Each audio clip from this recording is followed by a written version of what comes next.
Good boats. Dunedin grew and many people came into town. Here we are in 1926 again. You can see downtown is bustling. I hear it's pretty busy now, but this is the way it looked in the 1920s when I was around.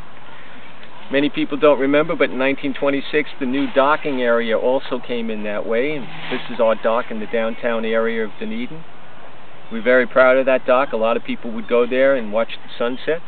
Matter of fact, our first fire engine, which came in that same time in the 1920s, it was a La France fire truck. We actually took it to the end of the dock, hooked the hose up and pumped the water in to make sure it worked before we sent it back. But it worked perfectly, and that fire truck is still around, I hear. I think the fire department still keeps it in their shop, so it's been around a very long time.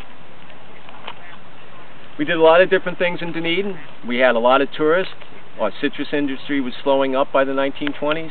We started looking at tourism. One of the people in real estate that I worked with was the Grant family, the Skinner families.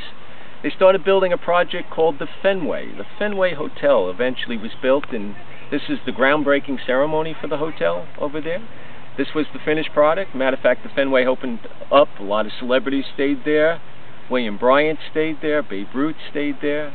We also understand that there was some what they called gangsters hanging in there as well in the 20s, and bringing in illegal liquor through the Caribbeans and parking their boats in the dock area and smuggling it into the hotel that way. But we progressed and we went on. Matter of fact, in the 1930s, by that point I was in my 60s, but progress was going on. Many people don't realize that Dunedin had its own airport at that point.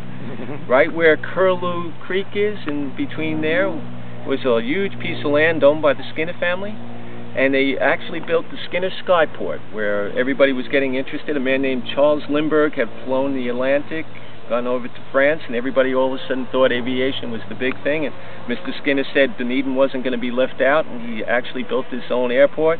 We would have air shows there in the 1920s as well, in the 1930s. Eventually that became a military base, I understand, in the 40s.